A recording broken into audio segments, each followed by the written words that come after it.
এটা আমার rooftop garden. পুদিনা পাতাগুলো খুব ভাল লাগে।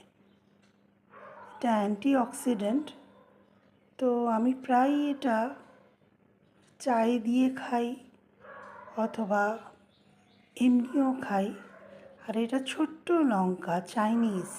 আর এটা হচ্ছে নয়নতারা ফুল। নয়নতারা গাছের পাতা খুব ভালো খাওয়া।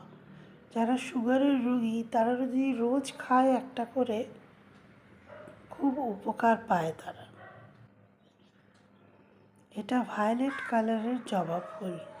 এই কালারটা না আমার খুব প্রিয়।